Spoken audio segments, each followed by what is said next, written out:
Hi everyone. आज class 10th विज्ञान का हम सेकंड चैप्टर स्टार्ट कर रहे हैं। फर्स्ट चैप्टर हमने पिछले वीडियो में कंप्लीट कर लिया है। जो भी स्टूडेंट अभी तक स्टार्ट नहीं किया अपनी पढ़ाई तो उसके लिए सुनहरा मौका लेके आए हैं हम। तो फर्स्ट चैप्टर हमने कंप्लीट कर लिया है, सेकंड चैप्टर अब स्टार्ट कर रहे हैं आज। तो वीडियो बड़े ही इंटरेस्टिंग होने वाला है, तो वीडियो में बने रहें, स्किप ना करें।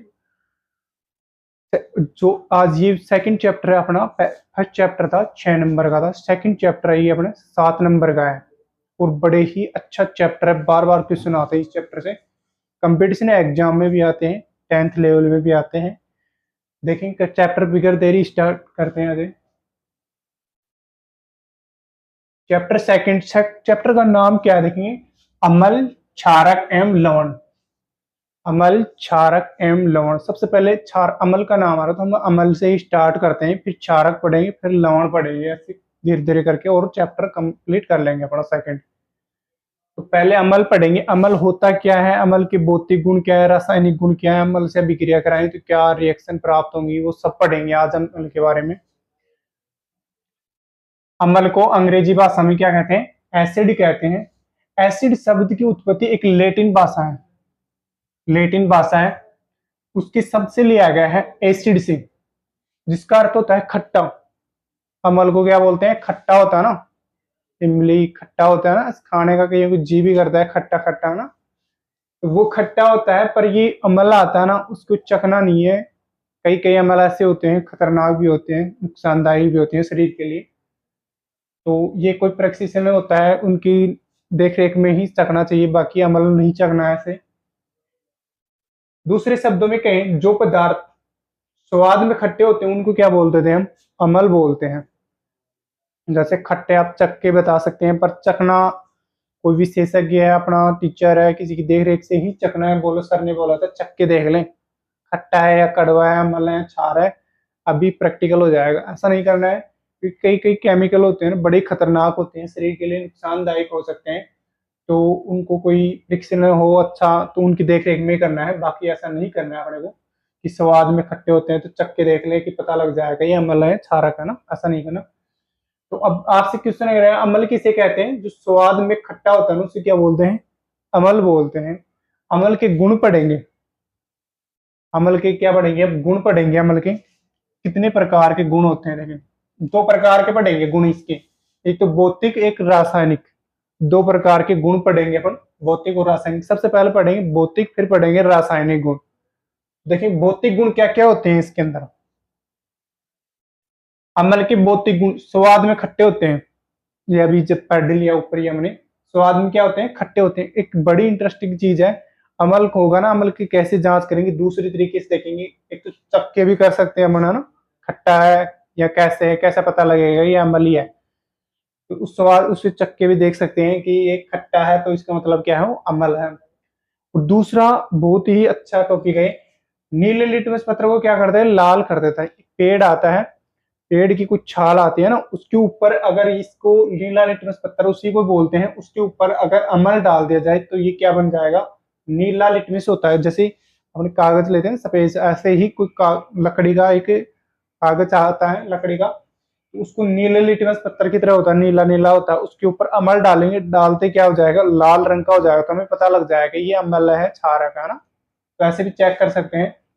दूसरा जलीय विलयन में H प्लस आयन देगा ये, जैसे ही अम्ल को घोलेंगे ना, घोलते ही क्या मिलेगा अपने को, H प्लस आयन मिलेगा। चौथा है अपना जलीय विलयन में विद्युत धारा प्रवाहित होती है। अम्ल में क्या होता है, अम्ल जैसे ही जलीय विलयन में डालेंगे तो उसमें क्या हो जाएगी, विद्युत धारा भी आसानी से प्रवाहित होती है अपनी। तो उसको भी हम ऐसे 4 तरीके हैं, इनसे चेक कर सकते हैं कि ये अम्ल है या क्षारक है, अंतर कर सकते हैं ना। अभी तो अम्ल पढ़ रहे हैं, क्षारक का अलग आएगा तो क्षारक भी बताएंगे। दूसरा देखेंगे अम्ल के रासायनिक गुण। ये तो मैंने भौतिक गुण पढ़ लिए हैं अभी फिलहाल, अब रासायनिक गुण और पढ़ेंगे। अम्ल के रासायनिक गुण क्या होते हैं, अम्ल के रासायनिक गुण 3 प्रकार के होते हैं। पहला पढ़ेंगे, अम्ल के धातु के साथ अभिक्रिया करा दी। कोई भी धातु ले लिया, अम्ल के अम्ल है, उसको कोई भी धातु के साथ रिएक्शन कराएंगे तो क्या प्राप्त होगा। बहुत ही बार क्वेश्चन आता है, कंपटीशन एग्जाम में भी आता है, 10th लेवल में भी आता है कि अम्ल की जब धातु के साथ अभिक्रिया कराएंगे तो क्या प्राप्त होगा। H2 गैस बाहर निकलेगी उसके अंदर और लवण प्राप्त होगा हमें ना। H2 गैस क्या निकलेगी, बाहर निकल जाएगी और लवण प्राप्त होगा। देखिए एग्जाम्पल से समझेंगे। आई कोई अमल ले लिया, जैसे अमल की धातु के साथ करवा रहे हैं ना, तो अमल ले लेंगे और धातु ले लिया, जैसे ही रिएक्शन कराएंगे तो लवण प्लस हमें क्या प्राप्त हो जाएगा, H2 गैस बाहर निकलेगी। अमल ले लिया हमने H2SO4, ये हो गया हाइड्रोजन सल्फेट हो गया, ये जिंक हो गया अपना,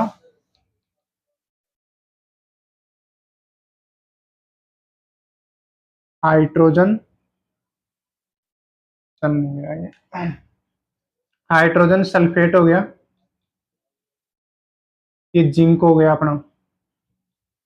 दोनों की जैसे ही अभिक्रिया कराएंगे ना, तो ये हाइड्रोजन बाहर निकल जाएगा और जिंक सल्फेट प्राप्त हो जाएगा अपना।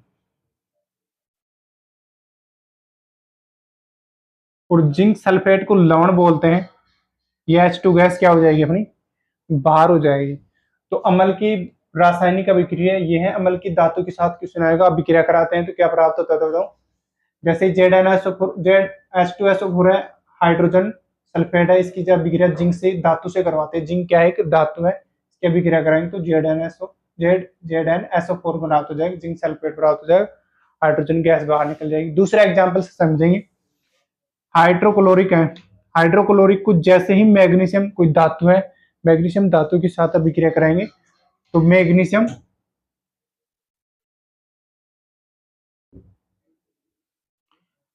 को मैग्नीशियम क्या प्राप्त हो,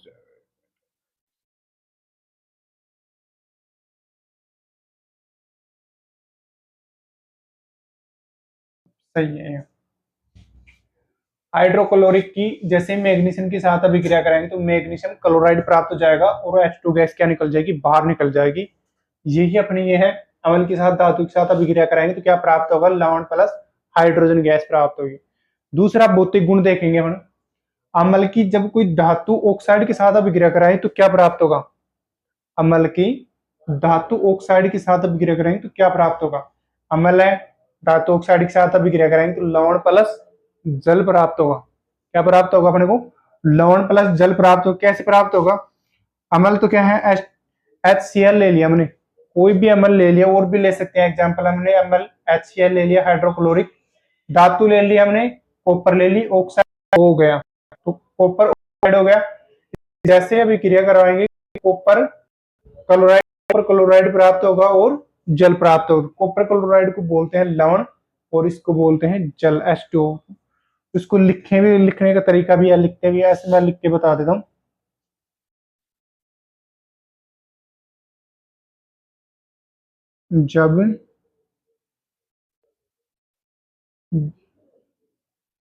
जब हाइड्रोक्लोरिक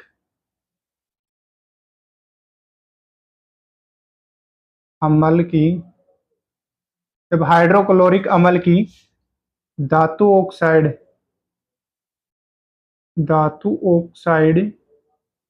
के साथ अभिक्रिया कराने पर, अभिक्रिया कराने कराने पर क्या प्राप्त होता है बताऊं, कॉपर क्लोराइड,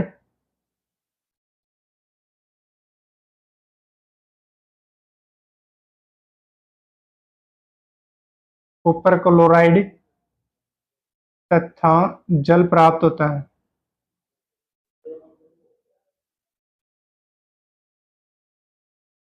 जल प्राप्त होता है। ऐसे डायरेक्ट डेफिनेशन लिखना भी है अपने को। धातु फिर से देखेंगे, धातु धातु की अम्ल की धातु ऑक्साइड के साथ अभिक्रिया कराएंगे तो क्या प्राप्त होगा, अम्ल धातु ऑक्साइड प्लस जल, लवण प्लस जल प्राप्त हो जाएगा।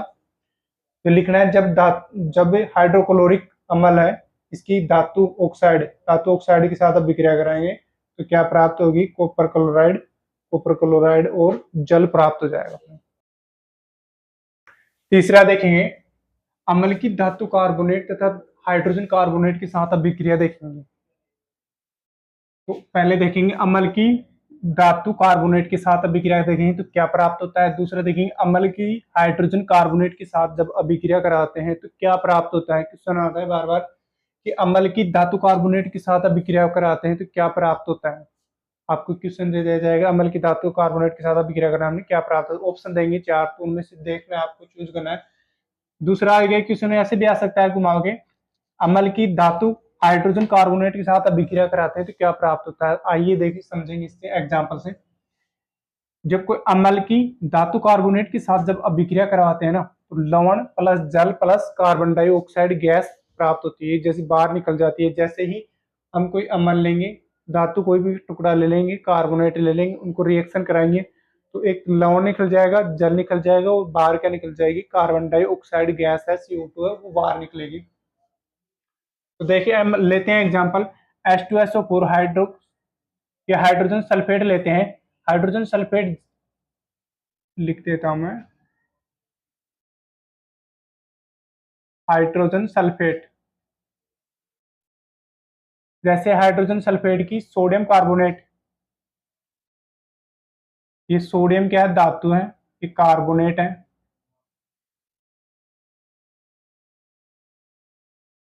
जैसे अभी क्रिया कराएंगे ना, सोडियम हाइड्रोजन सल्फेट की सोडियम कार्बोनेट के साथ अभिक्रिया कराएंगे तो सोडियम सल्फेट प्राप्त होगा। हमें क्या प्राप्त होगा, सोडियम सल्फेट। और क्या प्राप्त होगा, जल प्राप्त होगा और बाहर क्या निकल जाएगी अपनी, गैस, कार्बन डाइऑक्साइड गैस बाहर निकलेगी।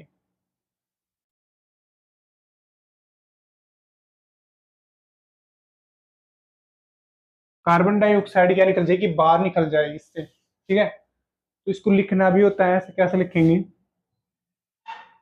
जब हाइड्रोजन सल्फेट की अभिक्रिया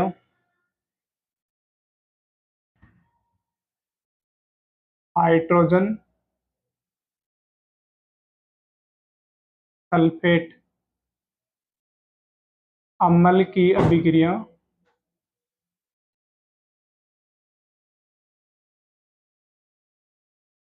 धातु सोडियम कार्बोनेट, धातु सोडियम कार्बोनेट कार्बोनेट के साथ अभिक्रिया अभिक्रिया कराते हैं तो क्या प्राप्त होता है बताऊं, जल प्राप्त हो जाएगा और कार्बन डाइऑक्साइड प्राप्त होगी। जल तथा कार्बन डाइऑक्साइड गैस प्राप्त होगी, ठीक है। यही तो बताया था क्वेश्चन कि हाइड्रोजन जैसे कोई धातु, अम्ल की धातु हाइड कार्बोनेट के साथ अभिक्रिया करेंगे तो क्या प्राप्त होगा, जल का अभिक्रिया के साथ जल प्राप्त हो जाएगा और क्या प्राप्त हो जाएगा, हाइड कार्बन डाई गैस बाहर निकल जाएगी, ठीक है, CO2 गैस। दूसरे एग्जाम्पल से समझेंगे हम। जब अम्ल की धातु हाइड्रोजन कार्बोनेट से अभिक्रिया कराते हैं तो क्या प्राप्त होता है, अम्ल की धातु हाइड्रोजन कार्बोनेट से अभिक्रिया कराएंगे तो वो ही प्राप्त होगा, अभी प्राप्त है जो लवण और जल कार्बन डाइऑक्साइड गैस बाहर निकलेगी अपन, ठीक है। अब बार बार यही आ रहा है कि जैसे अम्ल के साथ धातु कार्बोनेट, धातु हाइड्रोजन कार्बोनेट के साथ अभिक्रिया कराते हैं तो CO2 गैस बाहर निकलती है, तो कैसे रिएक्शन पता लगेगा। तो ये अगर अपने पास घर पर उपलब्ध होगा ना H2SO4 अम्ल प्राप्त है या बेकिंग सोडा जो भी है ना अपने घर पर है, तो आप उसके अंदर डाल के देखेंगे ना, तो जैसे ही उसके अंदर केमिकल लेके ऐसे डालेंगे, डालने के बाद उसके ऊपर कोई भी जैसे कार्बन डाइऑक्साइड गैस होती है ना, कैसे पता लगता है, कार्बन डाइऑक्साइड गैस होती है, हम जैसे ऑक्सीजन लेते हैं और कार्बन डाइऑक्साइड गैस छोड़ते हैं, तो तिल्ली, माचिस की तिल्ली लीजिए और उसको जलाइए, ऐसे जैसे फूंक मारेंगे ना, कार्बन डाइऑक्साइड गैस से क्या हो जाएगी, बुझ जाएगी। या कोई दीपक होता है उसको फूंक मार के देखेंगे ना, तो आप बुझ जाएगा, क्यों, कार्बन डाइऑक्साइड गैस हमसे बाहर निकलती है। जैसे ही ऐसे ही रिएक्शन करके पता लगा सकते हैं। H2SO4 जैसे ही H2SO4 और Na2H कार्बन डाइऑक्साइड कार्बोनेट ले लेंगे और इन दोनों को मिला देंगे, मिलाने के बाद जो गैस निकलेगी उसके ऊपर जलती हुई मोमबत्ती या तिल्ली लेंगे ना तो बुझ जाएगी। उससे पता लगेगा हमें कौन सी गैस निकल रही है, कार्बन डाइऑक्साइड गैस निकल रही है। और ध्यान से करना है अगर कोई घर पर एक्सपेरिमेंट कर रहा है तो। देखेंगे अम्ल धातु कार्बोनेट, धातु हाइड्रोजन कार्बोनेट के साथ अभिक्रिया करेंगे तो लवण तथा जल प्लस कार्बन डाइऑक्साइड गैस बाहर निकल जाएगी। तो इसको भी ऐसे ही लिख लेंगे अपने। H2SO4 है, अम्ल है ये। हाइड्रोजन है, सल्फेट है। हाइड्रोजन सल्फेट है, ये है सोडियम धातु है अपने पास। Sodium hydrogen carbonate. CO3 को क्या बोलते हैं? Na2 को बोलते हैं सोडियम, H को बोलते हैं हाइड्रोजन, और इसको बोलते हैं कार्बोनेट CO3 को। तो इधर क्या प्राप्त हो जाएगा अपने को? Na सोडियम, और SO4 क्या बोलते हैं? सल्फेट। ये क्या प्राप्त होगा? H2O को बोलते हैं जल, CO2 को बोलते हैं कार्बन डाइऑक्साइड गैस।